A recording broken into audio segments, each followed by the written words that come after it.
My name is Margaret Hale, and at 71, I still keep my passport in the top drawer, tucked beside a photograph of my late husband. I was pouring tea when my son said it, as casually as if he were asking me to pass the sugar. Mom, you're too old to travel with us. Just watch the house. His wife didn't look up from her phone. The words hung in the kitchen like a draft that wouldn't quit, slipping under the door and into my bones. I smiled because smiling is the old habit mothers learn when they're told what they can't do. I rinsed my cup, set it on the rack, and nodded as if the conversation were over. Inside, something small and long ignored sat up and cleared its throat.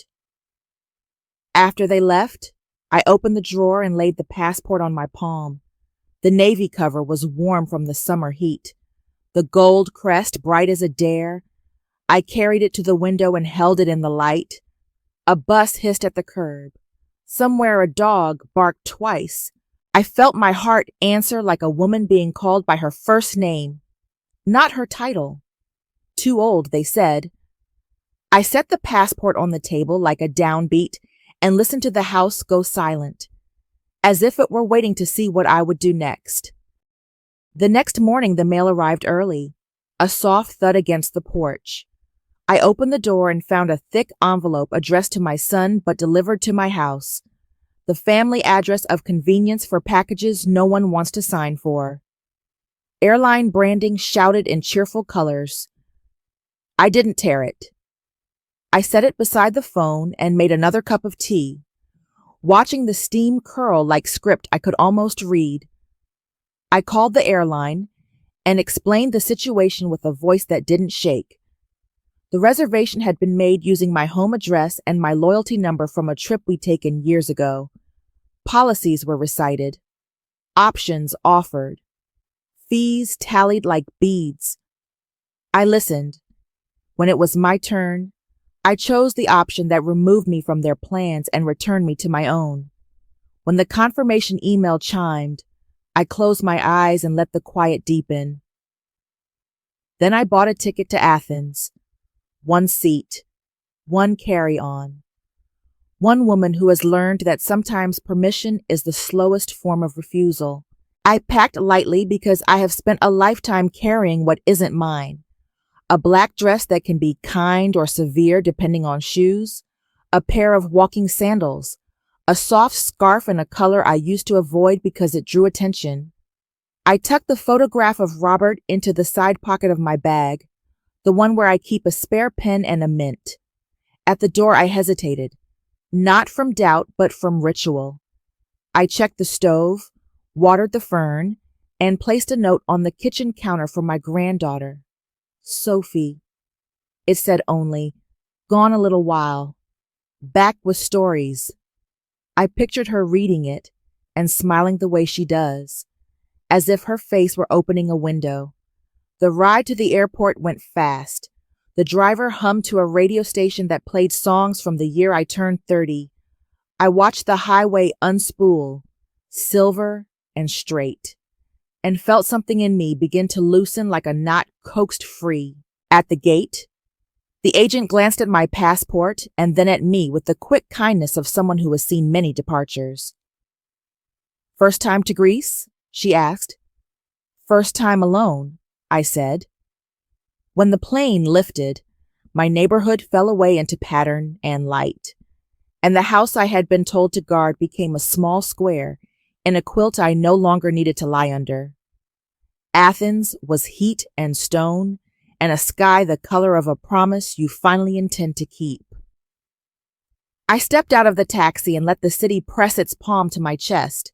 Traffic, voices, the clang of cutlery from a cafe where a waiter in a white shirt balanced 6 plates like moons. The hotel room was small and clean, a balcony just big enough for a chair and a cup. I set my bag down and stood at the railing while the city rearranged the inside of me. I walked to a square where tourists moved in clusters, each person orbiting a flag or a guide's lifted umbrella. I didn't join them. I chose a shaded table, ordered coffee I didn't know how to pronounce, and let the ceramic warm my hands. A woman about my age sat at the next table, silver hair cut close, a map folded into a stubborn rectangle. She looked up, met my eyes, and smiled the way you do at someone who understands a language without sharing a country. "First time?" she asked. "First time like this," I said. She was Evelyn from Vermont, a retired librarian with a quick laugh and good sense about footwear. We compared notes on jet lag and museum hours. When she stood to go, she tapped the map. "If you're heading toward the hill later, go early," she said. "Stone remembers the sun longer than we do." Back at the hotel, a message blinked on my phone. Laura. The subject line was practical to the point of cruelty. House. She listed the garbage day, the neighbor's dog that sometimes slips the gate, the package expected midweek. At the end, she added, "Hope you're comfortable. We'll bring you something from the trip." I typed a reply and watched the words dissolve beneath my thumbs. I closed the phone. The balcony breeze lifted, the smell of grilled lemon and oregano passing through like a blessing I had not asked for. At dawn, I climbed the hill before the crowds, my sandals whispering against the dust. The stones were old enough to ignore me, and I loved them for it. When the sun tipped over the edge of the city, a boy began to play a flute somewhere below, the notes oddly shy in all that open air. I touched the warm railing and thought, I remember how to be here. I remembered it with my skin. And the day said, then keep going. Florence opened like a book that had been underlined by a dozen careful hands. I arrived with the afternoon and walked until I found a piazza that sounded like water. Voices, pigeons, a fountain, a violinist practicing the same run until it turned from effort into muscle. I ate a bowl of pasta at a table where the cloth didn't quite reach the edges, and for dessert, I allowed myself a peach that made both my hands sticky.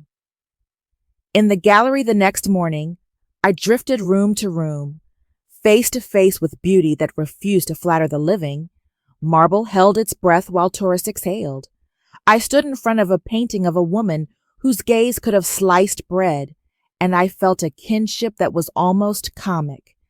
We'd both learned to look and keep looking, even when looking back wasn't guaranteed.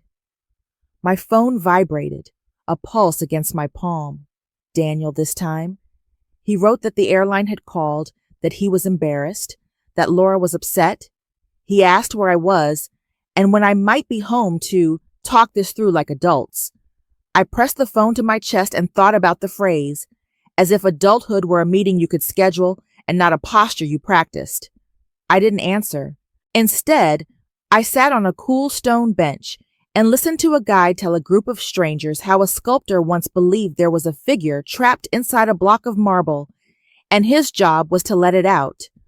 The metaphor behaved itself in my head for exactly 1 minute before it began to pound on the walls, asking to be let into my life. Evelyn and I met for dinner and shared a carafe of house wine that tasted like it had been made by people who trust their hands. She talked about the ache of being divorced after 40 years, how you learn the shape of a day again from the edges inward. I told her about Robert, who died too early and too quietly, the way some exits happen on a weekday, when the mail still comes. When we left the restaurant, the evening had cooled enough to pass for mercy. A street musician played something cheerful and rude. I slipped a coin into his case, and he winked as if we were conspirators. Back in my room, I opened Daniel's message and typed, "I'm safe.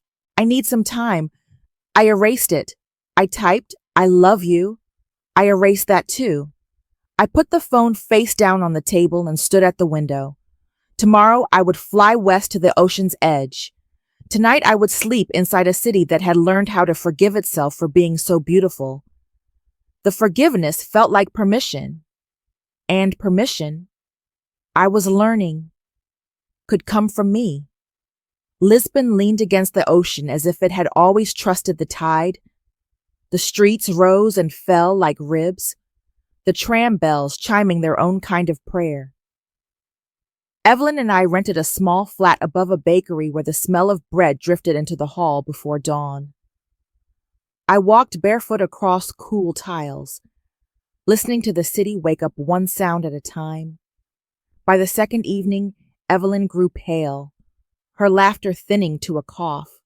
She waved it off, but I brewed tea, pressed a hand to her forehead, and remembered what it was to keep watch beside a bed. Robert's last winter returned in fragments, the silence between machines, the waiting disguised as hope. I tucked a blanket around her and opened the shutters so she could breathe the salted air. When she slept, I checked my phone. A missed call from Laura. I pressed play on the voicemail. Margaret, I don't know what you're doing, but Daniel is worried sick. We thought you'd be grateful we planned everything. Enjoy playing tourist. We'll sort this out when you're back. Her tone was sweetened just enough to sting. I deleted it before it finished and set the phone face down. That night, I walked alone into the Alfama district, where music poured out of doorways like confession. A woman sang Fado with her eyes closed, the guitarist's fingers trembling on the strings. The song was grief-polished until it shone. I cried without shame, letting the sound carry years I had swallowed whole. People glanced at me but didn't stare. They knew the music had found its mark. Back at the flat, Evelyn stirred and whispered, "You're stronger than you think." I didn't argue. I pulled the blanket higher on her shoulder and sat until her breathing smoothed. In the morning, the trams clattered again, the city unbothered by our dramas. I brewed more tea, placed it by her bed, and thought of the call I hadn't returned. For once, silence felt like armor, not surrender. From the balcony, the ocean spread itself like a promise. I gripped the railing, the salt wind stinging my face, and realized I wasn't waiting for anyone to invite me into my own life anymore. The invitation had been here all along. Seville struck me like a drumbeat the moment we arrived. The air smelled of oranges and dust, the plazas alive with clapping hands and sudden bursts of song. Evelyn had recovered enough to keep pace, though she teased me that I walked as if listening for an answer only I could hear. Maybe I was. One afternoon she tugged me toward a courtyard where a flamenco class was about to begin. "Just watch," she said, but the teacher, a woman with eyes as sharp as castanets, placed a shawl in my hands, yellow, bright enough to shame the sun. I laughed and tried to hand it back, but she draped it around my shoulders with a firmness that ended the debate. The music began. A guitar string struck like flint. The younger students stamped and spun, their skirts rising and falling like flames. My own feet hesitated, but the shawl warmed me as if it carried its own pulse. I took one step, then another. My knees complained. My balance wavered, yet something inside me answered the rhythm. I turned, awkward but present, and for a breath the years fell away. The teacher nodded once, as if to say, "There you are." That night, Evelyn and I walked to the river. Light shimmered on the surface, broken and rejoined by the current.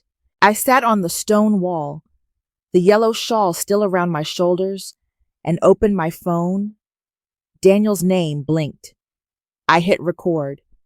"Daniel," I said, my voice steadier than I felt. "I'm not angry, but listen to me.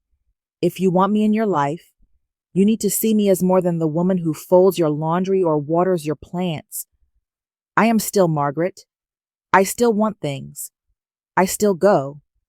And if you can't accept that, then maybe we both need to learn how to live with the distance." My thumb hovered before I pressed send. The message traveled into the night, out of my hands. I closed my eyes and breathed in the river air, my body trembling not from fear, but from release. Evelyn slipped her arm through mine, quiet in her approval. The current whispered against the banks, carrying my words where I couldn't follow. For the first time in years, I felt my life answer back, and it spoke in rhythm, in color, in the fierce gold of a shawl that dared me to keep moving. Savannah was slower, softer, a city that breathed through its trees. Spanish moss draped over branches like unfinished sentences, and the air carried the sweetness of magnolia and something fried. I had chosen to stop here on my way back, a promise I once made to Robert but never kept. He had wanted to see the square where Forrest Gump sat on a bench in the movie, and now I walked it alone, the stone paths warm under my sandals. I rented a room in a bed and breakfast painted the color of buttercream. The owner, a woman in her 60s with hair piled high in curls, handed me sweet tea in a mason jar and said, "Darlin', take your time. The city's better that way." I sipped, the sugar coating my tongue, and let myself believe her. In an art shop near the river, I found a small watercolor of a sailboat pushing against the tide. The brushstrokes were imperfect, the sky a little uneven, but it carried a stubborn kind of hope. I bought it for myself, sliding the wrapped paper into my bag as if I were hiding a secret. For the first time in decades, I was the one choosing the souvenir. That evening, my phone buzzed with an email. It was from Sophie, just a few lines, typed in the uneven way of a 15-year-old. "Grandma, I saw your pictures. I'm proud of you. I wish I had your courage." My eyes blurred, and I pressed the phone against my chest, the way I used to hold her as a baby when she was too restless to sleep. I sat on the veranda of the inn, watching the sun fold itself into the horizon. The shawl lay across my lap, gold against the fading light. For a moment, I imagined Robert beside me, his hand covering mine, telling me I had done well. The cicadas sang, the porch creaked, and I let the evening take its time. If Sophie could see me clearly, maybe one day her parents would too. Until then, I would keep choosing myself, step by step, city by city, moment by moment. New Orleans greeted me with brass and heat. The air hummed, heavy with spices and music, as if the whole city was rehearsing for a parade that never ended. I checked into a modest inn near the French Quarter, the walls painted in deep colors that seemed to pulse with the rhythm outside. Through the open window, I heard a trumpet warming up, the notes wandering until they found their place.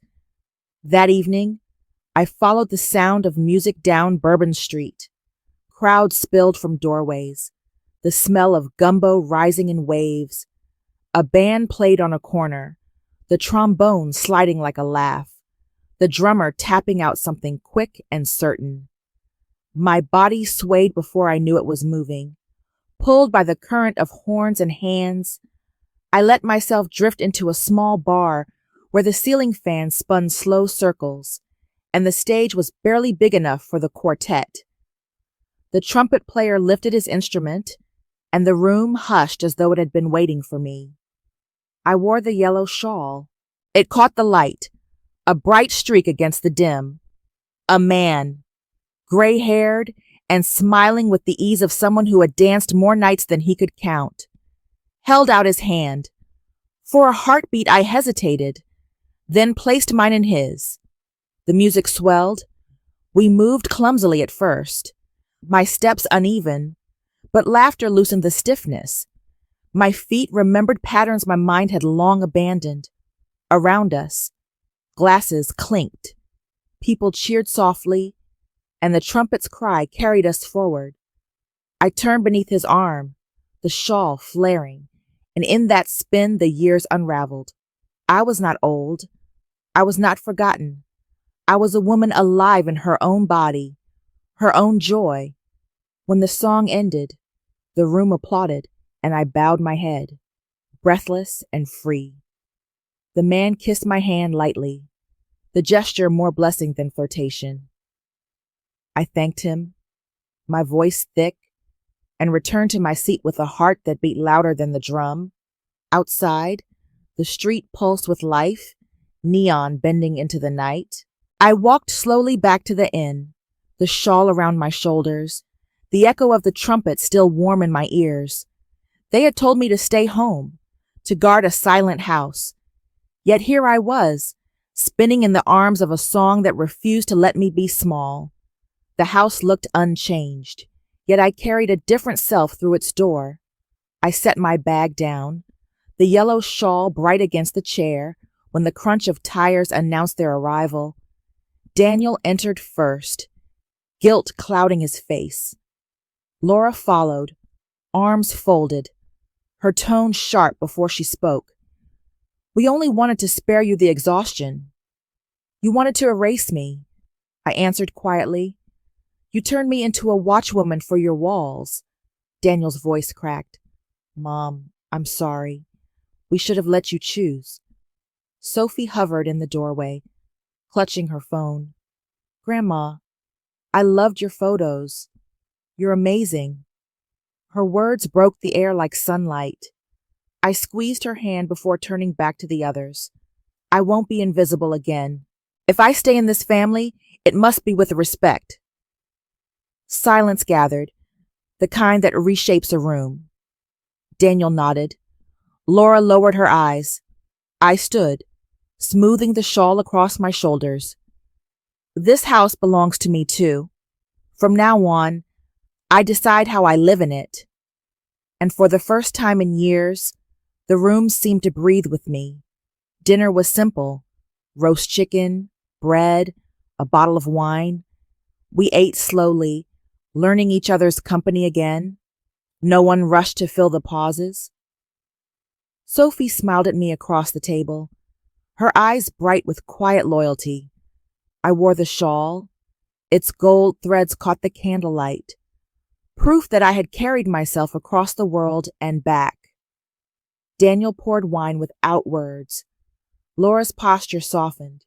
Though she said little, that was enough for now. When the dishes were cleared, I returned to my room.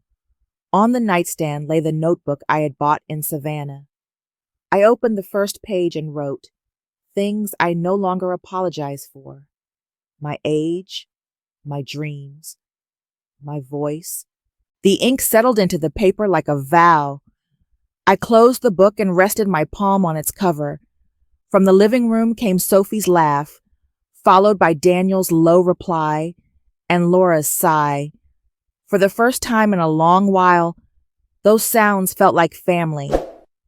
I touched the shawl and turned off the lamp. I was never too old.